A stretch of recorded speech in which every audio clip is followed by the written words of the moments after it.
we practice brotherhood among ourselves, and then others who want to practice brotherhood with us, we're for that. But I don't think that we should run around trying to love somebody who doesn't love us. One thing I can tell you is you got to be free. I was too young to care when my father died. I had to put one in the air when my mama died.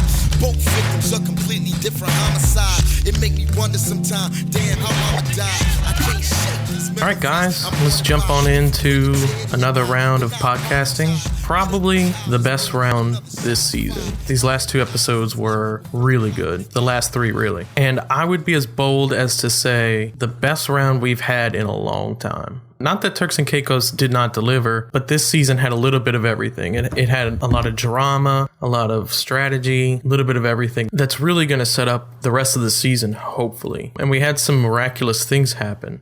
Yeah, I agree. This is probably the most interesting round since Cole got voted out. So just to set this up, right after the podcast, we jumped into the next round, which introduced Prisoner's Dilemma. And we made some predictions based on what was posted last time, but just to catch everyone up, who told Davey? Jed told Davey. Jed told Davey. So at the beginning of the round, Jed decides to tell Davey that he's at the bottom of the tribe and that Jed has all the power on the tribe, which Davey immediately said, what the fuck? Yeah, no, I think, Pooty, I think you called it in our last podcast that Davey or Pat were going to realize they're at the bottom and kind of lead into like that mess of a Fanasa tribe going to tribal after Prisoner's Dilemma. And you were right on. I mean, I didn't necessarily know it was going to be because somebody let it slip that Davey wasn't necessarily in the best spot, but he went for it literally seconds after you posted the option for somebody to take immunity. And I mean, it led into quite possibly one of the most exciting nights so far this season.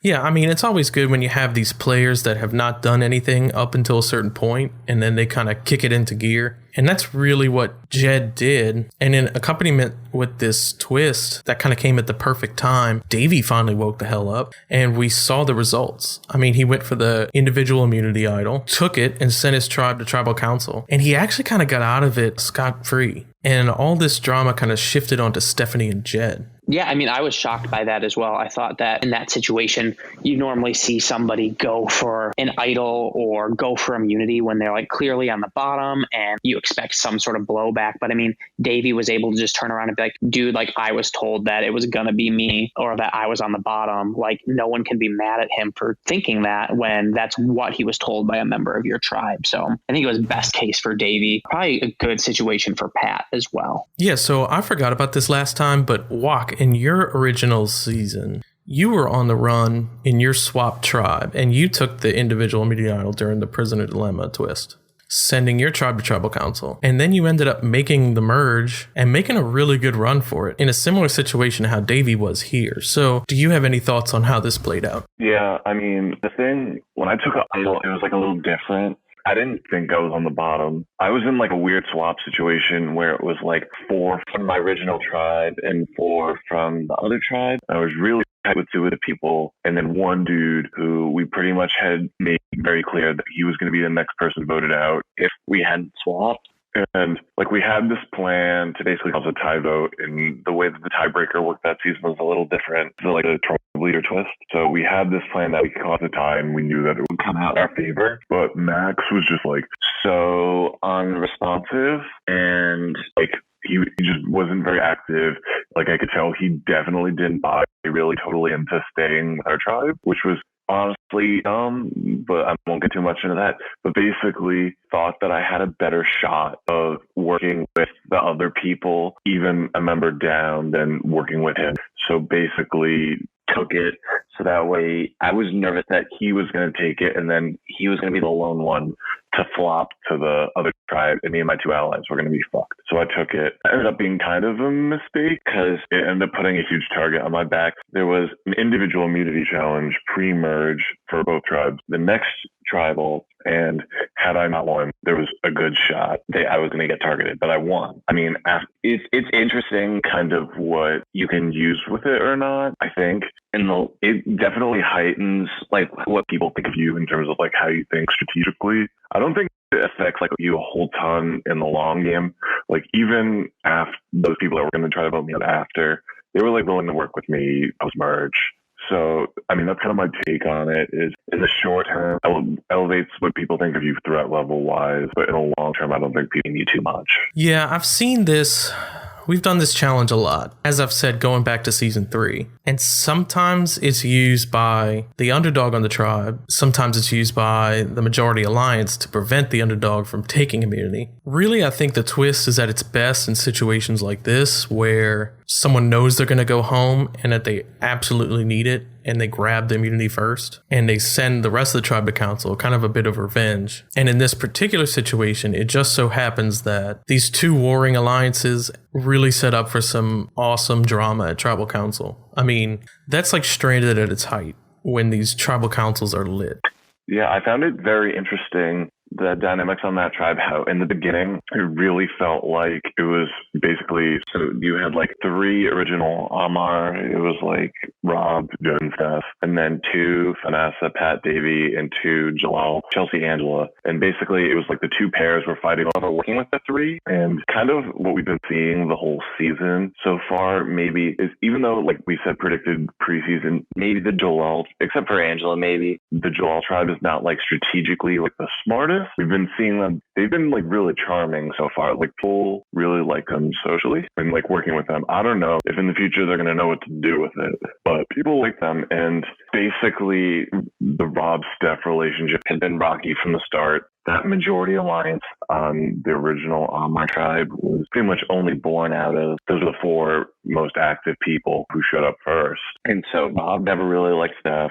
Steph never really liked Bob. And they were kind of just working with each other because it was advantageous to both of them. And then you saw like Sebastian and Chelsea's ability kind of jump in. And basically Rob felt like he could trust them longer term than Steph.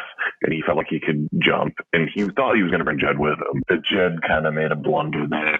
Yeah, we really saw a lot of different things in a short amount of time between that round and tribal council. I mean, the entire round was kind of like the self-destruction of Jed, because he tipped off Davey right before the unfortunate twist for him. And then he ends up tipping off Stephanie going into tribal council. So we see the complete implosion of Amar, RIP, because they were my favorite tribe. But then we ended up losing Gandhi in the next round, which was kind of boring. So we'll end up kind of glazing over that. But in this tribal council, we really saw these guys kind of going at it. We saw, I mean, there's so much to happen. Really, what it came down to was Rob and Stephanie and their rocky relationship, and Jed kind of holding the two together. And with Jed going off and doing his own thing, it really let the door open for people to attack. And then, you know, it was like so many random unfortunate events that led to Jed being eliminated that, you know, like Chelsea just so happening to having a shot at Stephanie and Rob both playing their idols during the same tribal council, which was fucking insane,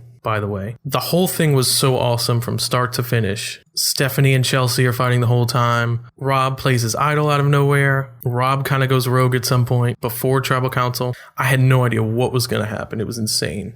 Yeah, I mean, I think that whole round really was just like a good highlight of how well Stephanie and Angela are playing. Or not Stephanie and Angela, Chelsea and Angela. I think all of us were kind of thinking that Chelsea was just like this wild card mess of a player, which she kind of is. She's all over the place and she's talking to everybody and she's aggressive. But I mean, going into that tribal, like the whole weekend leading up to it, everybody was talking about how they wanted to boot Chelsea. And then like over the weekend, she was able to talk to Rob and really like get him on her good side. I mean, Rob was already close with Angela. So now that he was getting close with Angela's closest ally on the tribe, you could say what you want about like Rob's play at this round of trying to vote out Stephanie, but really he was just picking the people he wanted to work with. And that's a huge testament to Angela and Chelsea that they were able to talk him into voting against somebody that was willing to work with him, even if it wasn't somebody that loved him. I don't know. I just thought that like those two played the round really, really well. And like you said, it led to fantastic tribal, led to a hilarious downfall for Jed. It was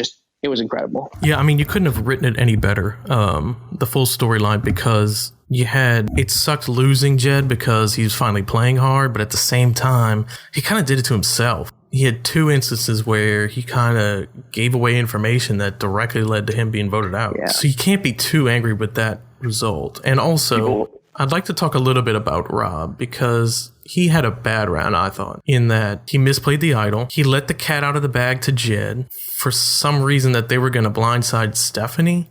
And then Jed was able to tip off Stephanie to play her idol, which ended up backfiring on Jed, but that was kind of a curious move. I mean, I'm not sure why Rob told Jed about the blind side, unless he was just trying to keep Jed as an ally after Tribal Council. Yeah, I'm actually, I don't think this was that bad of a round for Rob. I really think the only misplay he really had was the idol, which you never want to be the backlash of the idol or of another idol being played and risk going out that way with an idol in your pocket, even though he probably should have known he wasn't getting voted. I don't blame him telling Jed, because really what him telling Jed was all about was, hey, those 4 are working together. Steph is a sinking ship. We just need to abandon and move on together, which Jed should have, like, when you see that writing on the wall, you just need to kind of go along with it, which he didn't. And he was loyal to a fault, and he wanted to keep his squad together and was unwilling to adapt, which led to his downfall. The other thing that I actually really, why I don't think Rob played that poorly is this round, I think was the development of what I think is going, we'll go into this later, what I think is going to be the key alliance of the game, which is Angela and Rob. To me, so far at least, they've shown themselves to be 2 of the very top best players. Really impressed with how they're playing and not overplaying and making sure they have a squad together and knowing when to turn and when not to turn. And Angela is not fully on board with him yet, as opposed to someone like Chelsea, who she's been with since day 1. But Angela ranks Rob number 2 on her trust list. And they, I think, are going to be a strategic powerhouse, and forming that alliance, I think, was absolutely huge. Oh, I agree 100%. Okay, a couple things. I'm not so high on Rob as you guys are. I don't think he's a bad player, and I love him as a character, but I don't necessarily think he's this strategic mastermind that you guys make him out to be. Like, I really think, like, he obviously had an inkling that Stephanie could have an idol because they split the vote. So I think telling Jed was a big mistake. And I don't necessarily blame him all for telling Stephanie. It's just the reason he went home. So you could definitely point to that as a mistake. But for him, maybe Rob doesn't know that Stephanie has the idol, and Jed does. So maybe he figured, if she plays it, maybe we can get the votes to get rid of Chelsea.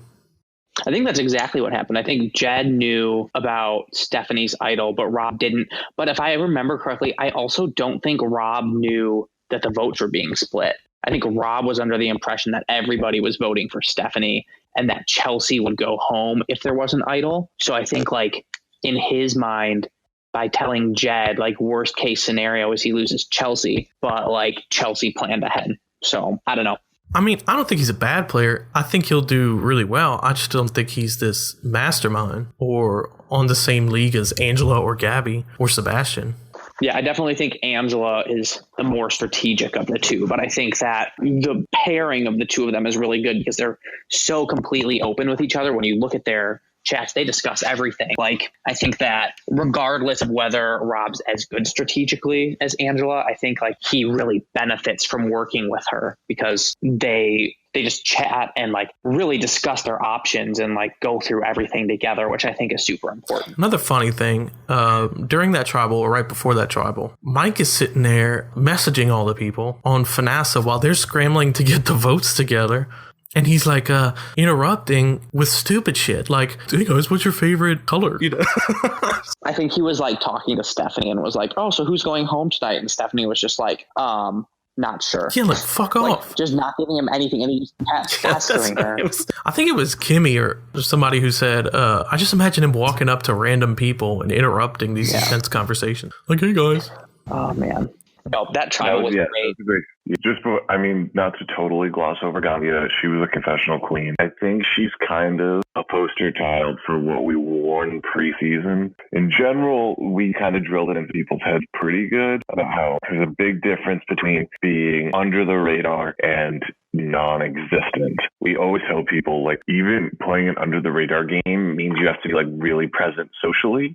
You're maybe just not as out there, like, throwing out people's names. You really need to aggressively socialize. And Nadia kind of seemed like she was banking on everyone thinking she was funny and likable and wanting to keep her around for not being threatening. Ultimately, when you do that, you also have to like prove that you're valuable to people, and they didn't. The rest of that tribe basically were just like, I don't see any value in you as an ally, so we might as well just like boot. I know, and it was so disappointing because for a couple reasons. I would have liked to have had a little bit more time knowing that Gandhi was on the chopping block so that I could give her a little bit of a wake-up call and ask why she wasn't playing so hard, or at least get maybe her strategy behind not playing so hard, which I kind of do with everybody in their confessionals, you know, kind of give everybody a little nudge here and there. What are you doing? Why aren't you getting in the mix? Are you trying to lay low on purpose? At the same time, like you said, I was really hoping that Clay would go home during that tribal council, and Mike went ahead and picked him to be the next nomad, and I was like furious at him for that, but really just set up for like a boring boot. And I was hoping we would just lose Clay or Pat pre-merge because those guys haven't given us too much yet. I think Clay's coming around a little bit. Davey really stepped it up pre-merge with taking the immunity idol, so I have a little bit more faith in Davey. I really think he'll come along. Pat gave us like one line in tribal council that made me think he was getting into it, but I don't have much hope for him going forward. What do you guys think? I would agree with you. I think that Davey definitely stepped it up. I think Pat is completely out of his element. Just in general, like I've kind of been going through some of the chat logs and everybody's just kind of like, I literally can't talk to him. But now that we're at the merge, I really don't see that being an issue for him. If anything, I'm more hoping that somebody just takes him out because they have no idea where he stands. So I think our best case scenario is he'll just be either like the backup boot if somebody plays an idol or something. Like that's our best case scenario. I think Clay is kind of starting to get the humor of everything and is, you know, now kind of finding himself in alliances. So I'm hoping that the merge is going to work out better for him, and that he'll be a little more active and a little more, you know, of a player, of an entity in the game. But I mean, only time's going to tell. I kind of agree and I kind of disagree. I'm much more worried about Clay being dragged to the end than I am Pat, just because even though Pat may be difficult to talk to, I think he's shown a lot more willingness to kind of throw people's names out there. So even though he probably couldn't beat anybody, he's probably going to target the wrong person at some point, and they're going to hear about it and go back at him right after, and he'll go. So I'm like not too nervous about him being dragged to the end.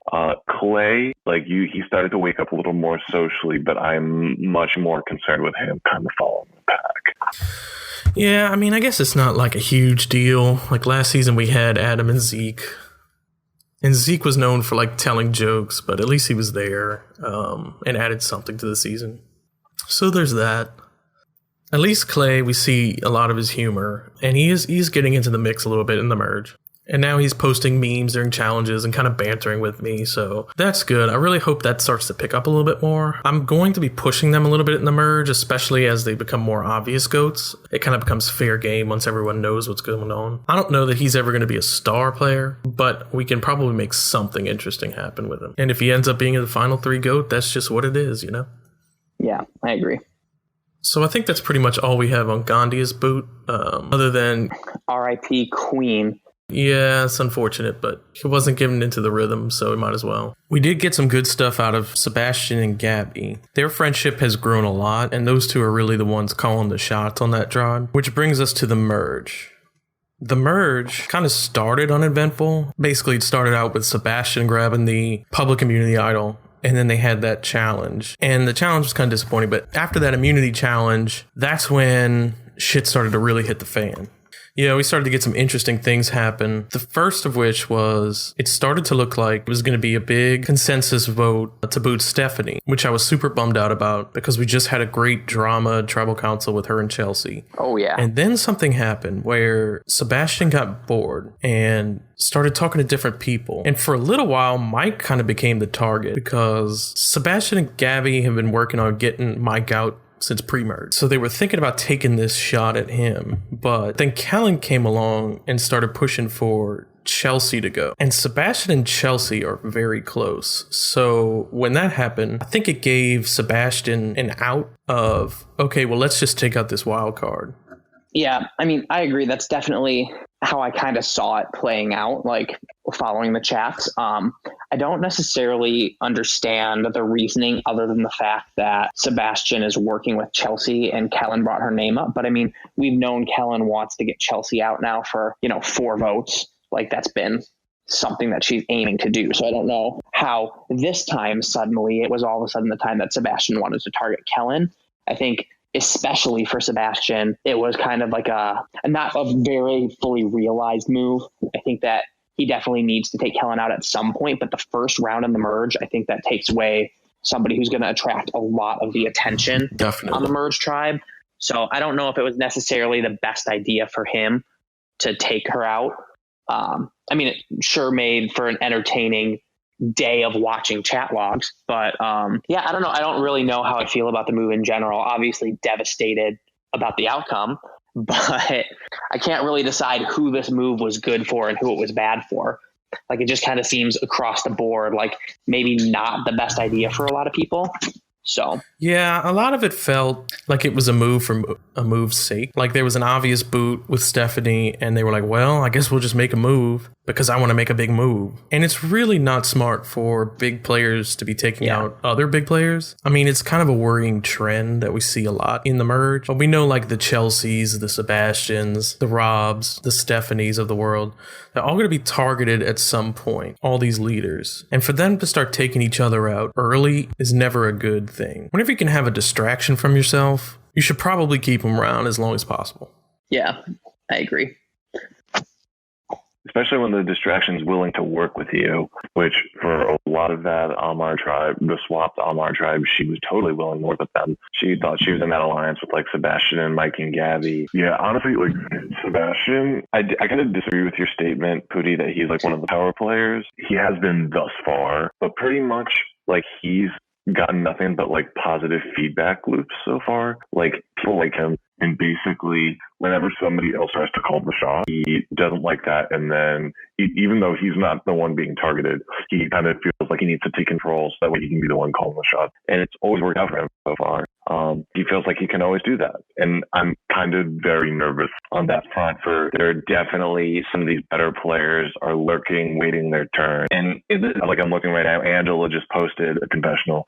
Like, she's already way on to him. Like, well, I think Angela is above and beyond the rest of the players in terms of strategy. I mean, she's able to be stealthy and still know exactly what's going on. And so, but also, I think we are looking at Sebastian, knowing he's going to be a crazy player, but I don't think everyone else necessarily does. I think if people are listing threats, they're not listing Sebastian as high as some of the others where he is right now. Now, as time goes on, he's going to be calling shots more and more. He's grabbing public immunity idols. He's going to make that target much, much more apparent. And actually, grabbing that public immunity idol is kind of the dumbest thing you could have possibly done. Booting Kellen was super dumb. He's in a fortunate position of being kind of under the radar, which is shocking for him. And he's kind of blowing that very quickly. And, you know, the sand on his timer is kind of running out on him. So he really needs to be careful.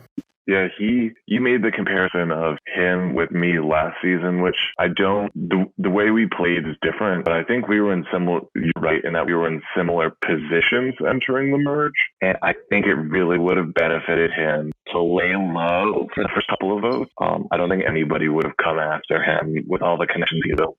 And then really starting to muscle out your moves, starting at like final 9, final 8. He should have waited a couple of votes, and I agree that it's good. He's elevating his threat level way too quickly. Yeah. And actually, I think, you know, I'd like to see them step it up a little bit. Like, I haven't seen enough from Gabby. I'm pretty disappointed that she wanted to, like, protect Pat for some reason. I think because he's younger. I don't know. I really like Stephanie and Chelsea coming together at some point. Even though they hate each other, I think they should be like, we can work together despite hating one another because we both need to stay here longer because they're both going to be targeted on their old tribe, which I think is very smart of Chelsea. Chelsea is shockingly great, even though she's so visible. And she's the perfect example of someone who can play with visibility and make their targets so big that people almost ignore her or don't take her seriously. Yeah, I definitely agree. A lot of people are talking about taking her out. Well, I think people always talk about getting her out, and they always will. But if you've got a personality that big, or like myself or like Chelsea, she has the best strategy to work with that personality. You know, basically, I'm not insane. I'll vote with whoever you want, and I'll be a big target, you know? Yeah, no, I mean, I think it's fascinating how Chelsea is kind of able to like be so present and kind of just like all over the place, but also, you know, always find herself in a position where like people need her vote and feel like, she's a threat, but she's not the threat. And so I'm going to be interested to see if she's going to play kind of more the way that you said Ziggy should be playing, and if she's going to like kind of pair up with somebody who is a little more threatening, so she can always kind of just be like, oh, well, like, yeah, I'm playing pretty well and I'm very present and I'm a loud personality, but look right here, here's somebody who's playing just as well and I want to take them out. I think that would be her best case scenario.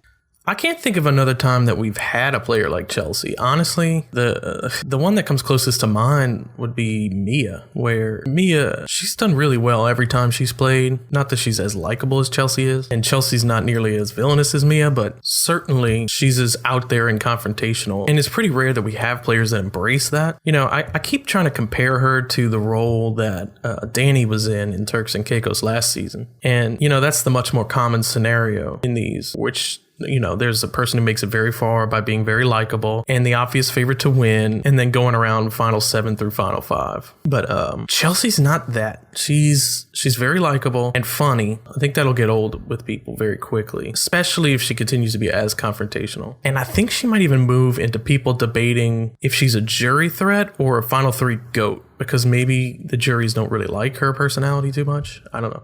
Yeah, I definitely think she's somebody who kind of needs to rein it in a little bit as far as like her confrontational side goes, because let's be honest, like unless she's sitting there against like Clay and Pat, I don't think that she'll ever get Kellen or Stephanie to vote for her. Like, and just kind of looking at this group as a whole, I'd like to think that a lot of them wouldn't get super pissed at Chelsea for sending them home. But if she's going to be as confrontational and kind of like just in your face as she is with Kellen and Stephanie to every person on their way out the door, then it wouldn't surprise me if she made it to the end with somebody and they're just like, fuck you, bitch. Yeah. Speaking of Stephanie, what a turnaround from her. From the day of the merge through that immunity challenge, she really had almost no target coming into tribal council. I mean, she got a vote, but really, she turned it around tremendously and made some really good inroads coming out of a pretty impossible situation, specifically repairing that relationship with Chelsea a little bit. But also, she made a very good bond with Gabby. And I think somebody brought up at one point, maybe it was Hannah, that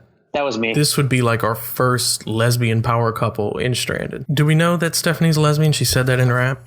She didn't say it in her app, but she was talking about her girlfriend. Well, her fiance, who is a girl. Okay, so that is a first, where we have a lesbian alliance, which is so interesting to me because we talked a lot about potentially having a gay alliance with all of the RuPaul's Drag Race fans, with Donovan, Chelsea, Gandia. We did not see a potential lesbian couple. But, I guess maybe they would have a similar play style and a similar lifestyle. So, of course, they would bond over that. But I do think they're very different. No, honestly, though, like the two of them, Stephanie and Gabby, they play the game so differently just in general. Like Gabby's so just like go with the flow and has been the entire time, where she's just like, okay, like here's what's going on. Here's how it's benefiting me. Here's how I'm going to go for it. Where Stephanie is much more in your face. And I think part of that is also that Gabby has played these kind of games before. And I think this is Stephanie's first time playing. So, I mean, you can definitely tell that they're approaching the game very differently. But I also think it's an alliance that nobody would see coming. So I think if they're able to use that relationship for their advantage, I could see Stephanie lasting quite a bit longer into the merge than we expected. Yeah, and completely unrelated to the gender or sexual orientation, I think typically in games you bond with someone who is kind of the opposite of you, or just in life in general, opposites attract. Even just especially friends. Like in general, I'm pretty introverted in my everyday life, so a lot of my friends are extroverts. Look at Julie, my wife. She's very over the top and extroverted. So I could see Gabby and Stephanie meshing well and making a good pair going forward, especially if Stephanie is kind of willing to take the heat and take the game by the horns, and Gabby can kind of be behind the scenes calling the shots and deciding where they go. That could work out very well for them. And, Gabby's already kind of comfortable in that position, and she's got that with Sebastian already. So those two could work well. We'll see what happens with them. But, Stephanie's kind of under the microscope right now, so we'll see what happens with her. Yeah, it really wouldn't surprise me if she was the next boot, if they're just going to try and keep playing this, like, look, we're all on the same page game. But, I mean, if that's not how things are going and these groups like the old Amar and the old Thanasa tribe kind of go at each other, then I think she might actually find herself in a really good place, because I don't think that she's the most threatening person to win off of the old Thanasa tribe. And I think that she's the most likely to work with the new Amar tribe, so I don't think they're going to target her either. So it really just depends depends on how this weekend goes and how everybody decides they want to play this upcoming round. No, I'm totally with you. I mean, a couple people like said in their confessional right after, like, oh, she'll be the next boot, but I don't really see it. The person, nobody's really like talked a whole ton about it yet, but I don't think it's going to be a unanimous vote, but I see Mike becoming a very big target this upcoming vote. People have kind of been angling to try to take him out for a little while. They've known what he's up to. His game is kind of very out in the open. But the thing is that kind of, I think it's going to work out well because I think he's going to overplay his hand a little bit. I think the SWAT Thanassa tribe kind of has their eyes on him already from the sound of some confessionals, and I think like the Gabby Sebastian squad would be okay with turning on him. Do you think they'd be okay with turning on him this quickly after taking out Kellen, though? I don't know. It's going to depend on the weekend. If he's able to stay like chill and low key, I don't think they would. But I think if he turns himself into a liability, they might. Yeah. The other situation where Sebastian's targeting someone who's working with him, and it's like other big targets. It's so stupid. But I did read some chats after Tribal Council, and there are already people who are talking about targeting the Thanassa Alliance, and specifically named everyone that's in the alliance. So it's really not a well-kept secret. So I don't... Yeah, I mean, didn't Angela say, like, when Mike was trying to get them to vote out Kellen, he literally listed, oh, here are the 5 people we already have voting for her. You can be our 6th. Wow. Like, I think she said that was a legitimate chat she got from him that was like, hey, we need a 6th vote. Will you be in it? And then listed off everybody in his alliance that was voting for Kellen. Oof. So, yeah, like, it's not a well-kept secret. Yeah, and then those guys are going to like vote out Mike. Like, why? Everybody already knows you're in an alliance, and they're kind of coming for you pretty soon, and then they're going to target their own. It's pretty stupid. That's the thing, like, that's not going to last long. This is not going to be a big kumbaya merge where everyone has these big unanimous votes. I kind of wish it was for a little bit because I think we might be able to get rid of some fodder like Pat, but even then it would probably still be like a Stephanie or some big character, and it would suck. So I'll be honest, part of the thing that I see with this merge, it's like what people talk about all the time of like, you know, is it better for your tribe to avoid tribal council in the pre-merge, or is it better to kind of go a couple times and really find like a solid alliance? I think this group of like Gabby, Alec, Mike, Sebastian, they have all of these ideas in their head of these big moves that they're going to make in the merge.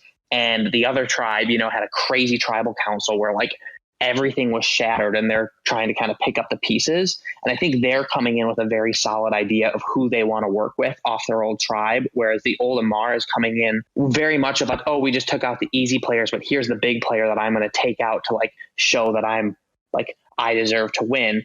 And people like Angela and Rob are going to be able to capitalize on the fact that these people are so desperate to like make a move against their old alliance that they're just going to play right into the hands of somebody off the old Thanassa tribe.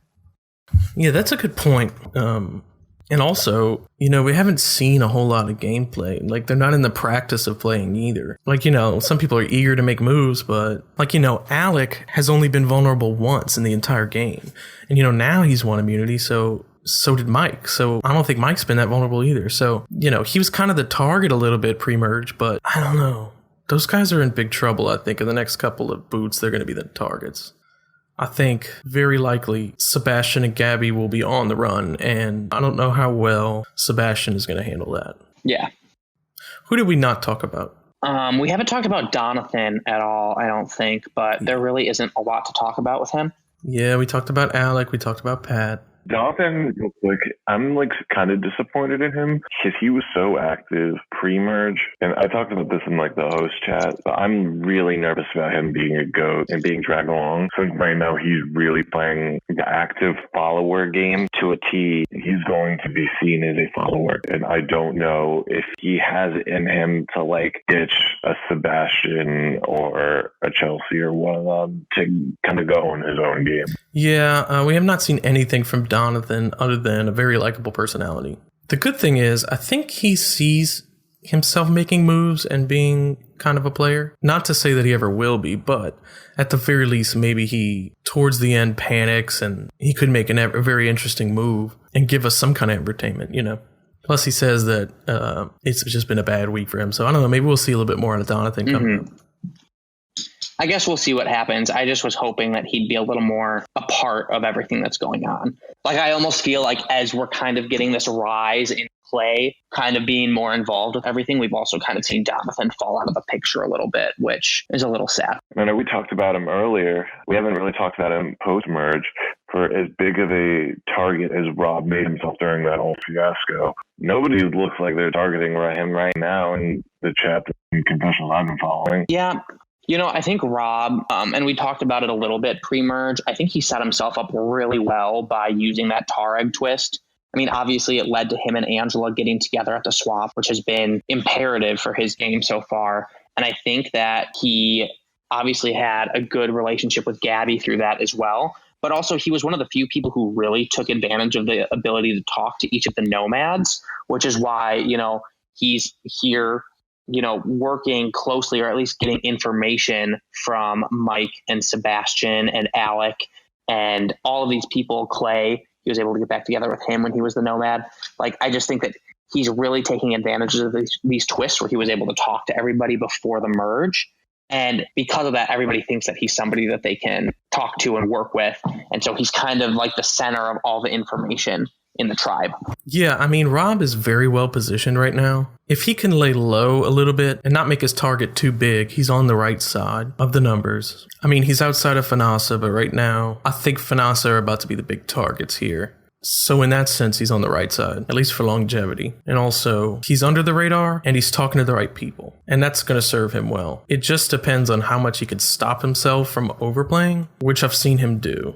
And really, I think, as we know, I think Angela is like a head above everybody else in terms of strategy. And I think she's going to determine the late game. Oh, yeah, she's the clear favorite. Yeah, like, I'm not sure how interesting it'll be, but she's a solid player, and it's almost like I'm looking at a veteran player. I don't know how many games she's played, but at the very least, she's going to control a lot of these boots coming up. Yeah, I think my only worry with Angela, because I agree, I think that she's probably in the best position to win, which I think says a lot that David would be the person who picked the winner preseason. But no, I think that she's in the best position. I just think that she's really going to struggle to be able to like put herself in a position where people see that she's the one making the decisions. You know what I mean? Like, I feel like Angela has a very good read, but nobody's talking about these boots as if they're Angela's idea. And obviously, I don't think the Kellen boot was her idea. I think she was just happy to hop on board with anything that like benefited her game. But I'm just worried moving forward that, people are going to attribute Angela's ideas to like Rob or Chelsea or somebody who's like really vocal but working closely with her. You know what I mean? That's always a danger of playing under the radar. But typically, like with Lucy last season, those people that do have the visibility have the targets. Likely, they'll be voted out before the final three. And so Angela has a much better shot of making the final three because she's under the radar. Her job's going to be proving that she was in control of those moves and that everything was intentional. However, typically, in my experience, it all comes out in the wash. And people see through it either by other jury members telling their experience, or there's just like a sense going in. There's just like a basic instinct of what's going on and who's calling the shots going into the finals, just based on the context of the game, Yeah, I'm not worried at all. I mean, what was Pooty took the word out of my mouth was talking about Lucy, who's probably gonna fucking love that you were talking so much about it. About like, when was the first time he really made a move that people remotely associated with him? It was like when I got voted out, like 3-4 votes into the merge. I think like the kind of game Angela is playing is going to be right around like that 10 spot. You like see the flip flopping start to happen, and those flip flops kind of let everyone know who's in charge, and then it's the same thing as like the Penner game too. Is like you flip flop a little bit around like 10, and then you basically are constantly looking for that final 4 line to lock in to ride from 7 on. So she's going to be on the lookout for that. I don't think invisibility is going to be a concern. I think basically once you get down to like 10 and below, that style of gameplay is very evident for itself. Especially like the only worry is like if you have like a Drew situation where somehow she and Drew were like losing Drew were at the end, then you're kind of in trouble.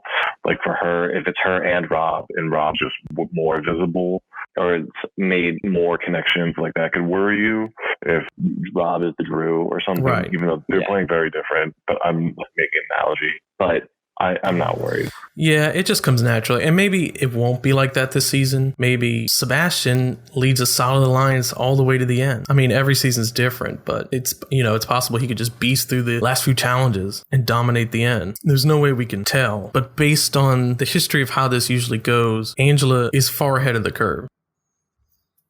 We've covered just about everything. I'm looking forward to some future drama. It looks like the game just really picked up, and it looks like we're about to get some good gameplay this weekend.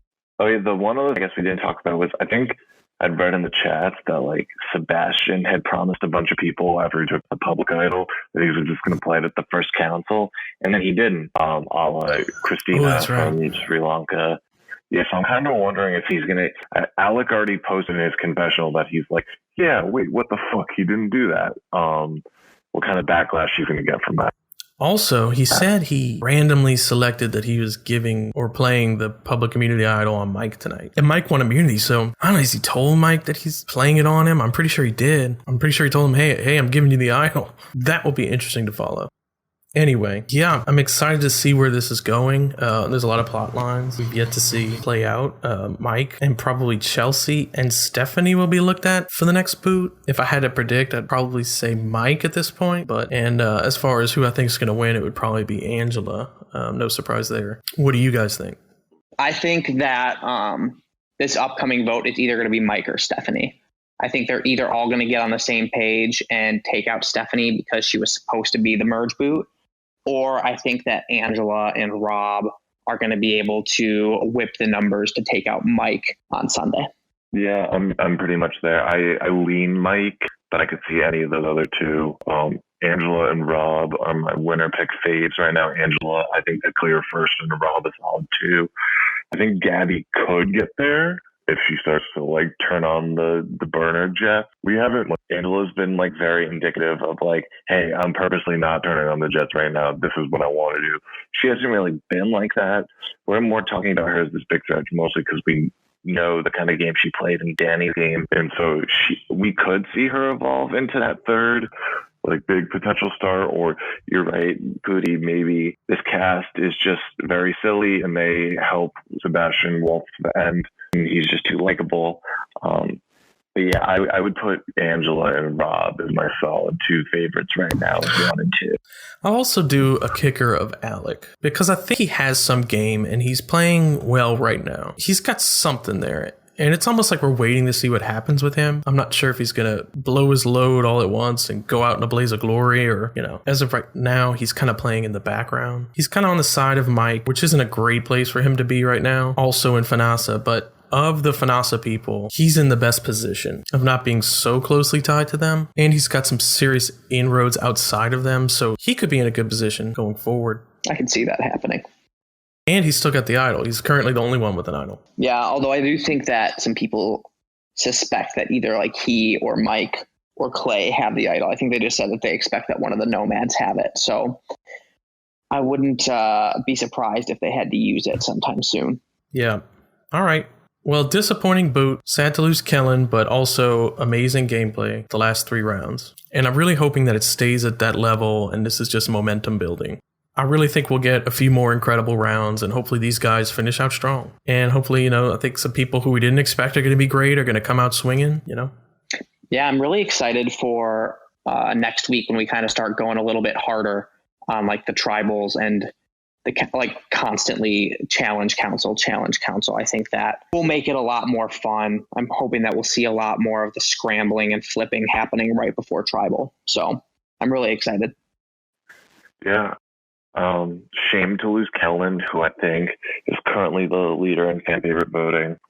But my hope is that she basically just becomes this like bitch queen, Ponderosa, and basically just calls everybody out on the way in. Because really, I hope so. As I say, whenever I host, like I always tell the first people, like you set the tone for Ponderosa, and having really active Ponderosas can like make a season. And I harped on Jonas a lot and then Sri Lanka, and that ended up making a lot of people stick around. So hopefully that'll do it. I'm pretty hopeful in this season, though. I think as far as pre-merges go, this was one of our better pre-merges in a while, even though we only had that one like really epic vote. The rest were like all unanimous or inactive people. But in terms of like the build, I feel like we've had more build than previous. Yeah, I mean, even though there were inactives in the pre-merge, everyone had a good story, and especially with the Nomad and the cross-tribal relations, we really got to know these merge players very well. And I think, if we didn't have these last two merge rounds, we would probably view it a little bit differently, but they were so incredible that it's like the season's building, which is always good. And it's got momentum right now carrying into the merge. So hopefully, it's continuing to build and not slowing down, and just building on an already strong lead. And I agree with you, Wok. I think it's probably our best pre-merge since Socotra, where those guys killed it. But I don't think we've had any, major disappointments yet. Which, Kellen, it sucked to lose, but of the options we had, it was probably the better one. And, it was kind of fitting for her story to end in that way. Yeah, I think that's a good place for her to go. Just kind of have like a legendary big character that like everyone was just kind of like, we're going to get rid of her before she's able to kind of fuck us over later. I would have loved to see her stick around, but at least she went out, I don't want to say in a good way, because it was unanimous. Like it wasn't even like a really super fun tribal, but it was a fun like lead up to the tribal to see how they got to her. So I don't know. I don't know. I was entertained. I don't know. I enjoyed her calling Chelsea out on her way out the door. Yeah. All right, guys. I think that's just about going to do it. I look forward to seeing how this merge is going to go. Yeah, y'all go get your drink on this weekend. Happy St. Patrick's Day. Hopefully everybody returns next week. Yeah. Happy St. Patrick's Day, Irish Jew. Yeah, we'll see. I'm waking up at like 7 a.m. to start drinking. All right. Well, we'll see you guys next time. Peace and welcome back, Wigglesworth, Queen Bitch of Revenge. Back to claim her title. All right, deuces.